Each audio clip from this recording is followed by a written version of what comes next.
Hey gang, welcome to another edition of Doc Schlock, where it's a review of the movie Night Train to Terror. Well, this one's sort of an anthology horror movie, where apparently God and the devil are riding on a train, and they're discussing over, well, whether mankind will ultimately be turning to the side of good or to the side of evil, all while an 80s rock band decides to keep playing the same song over and over and over and over again while on the trip. So God and the Devil watch 3 different stories, which are actually from 3 different low-grade B horror movies. 2 of them actually star Richard Mall from Night Court. And I think only the second one kind of ends on sort of a happy ending. The first one was about a man who goes to an insane asylum, and he winds up getting victims for an insane doctor. The second one is about a man who steals away a rich man's girlfriend, only to be tortured with a bunch of sadistic games. And the third one is about a man who basically writes a book that's called God is Dead, who winds up meeting up with the devil, and his wife tries to maybe hopefully take the devil out finally once and for all, but twist, turns out she wasn't able to do it in the end. So then we finally go to God and the devil discussing, well, where does mankind really lie at after watching those really horrible movies? Well, the train winds up going off the tracks, and it looks like the band is done for.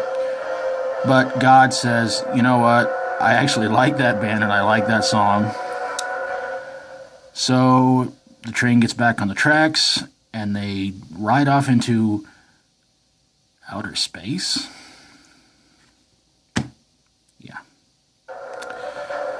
So this movie starred Richard Mall and John Philip Law and several other people I can't really remember.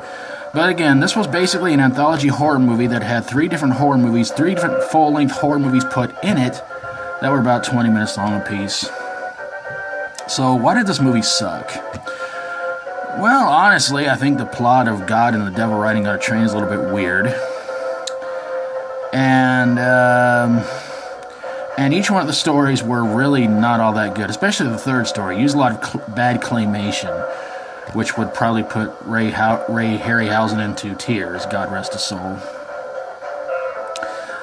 I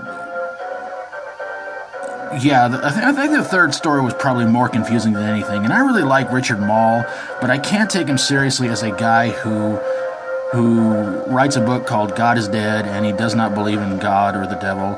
And the weird thing is that in both stories that he's involved in, he has a full head of hair.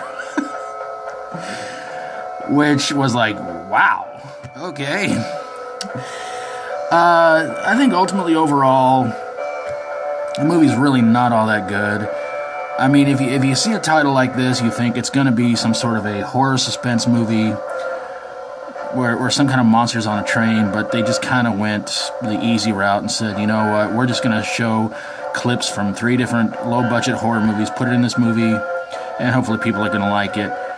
But it wasn't all that good. In fact, the only thing entertaining about the movie was that song they keep playing over and over again in the movie when they cut back to God and the devil.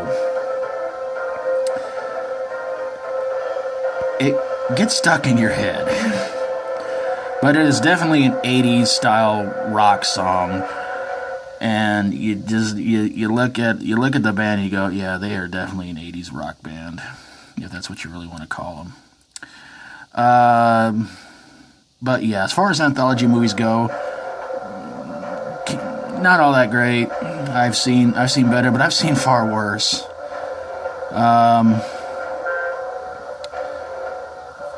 And the gore in it, for the first story, was pretty good. The second, not great. And the third one, it's pretty much covered up by bad claymation. So I would say probably if you're looking for something with some good gore to it, the first one might be your best bet. Whereas the other 2, it's like meh.